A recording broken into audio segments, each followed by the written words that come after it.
আসসালামু আলাইকুম, শুভ সকাল। দেখেছেন সকাল সকাল পান্তা ভাত নিয়ে বসেছি।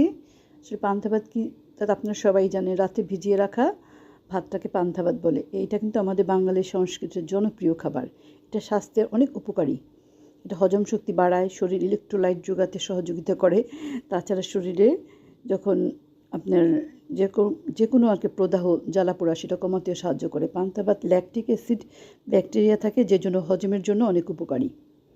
আর আমি সকাল সকাল নিয়েছি 2 রকমের ভর্তা, মরিচের ভর্তা, শুটকির ভর্তা, পেঁয়াজ, কাঁচামরিচ।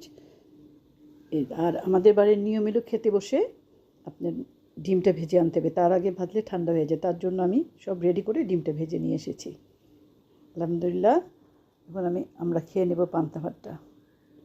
মাঝে মাঝে রুটি, পরোটা কিংবা অন্যান্য খাবারের চেয়ে সকালবেলায় পান্তা ভাতটা অনেক ভালো লাগে, সেই জন্য মাঝে মাঝে আমরা খাই। খুব মজা হয় আসলে। তাছাড়া খাওয়ার পর 1 কাপ গরম গরম মালাই চা কেমন বলেন তো? আমি খাবার পর গুড় দিয়ে মিশিয়ে এই চাটা আমি সকালবেলা খাই, সবসময় গুড় দিয়ে খাই। খুবই মজার ছিল এই মালাই চাটা। আপনারা আমার মতো করে এমন করে খাবেন। Thank you so much for watching. See you next time and next video ইনশাল্লাহ।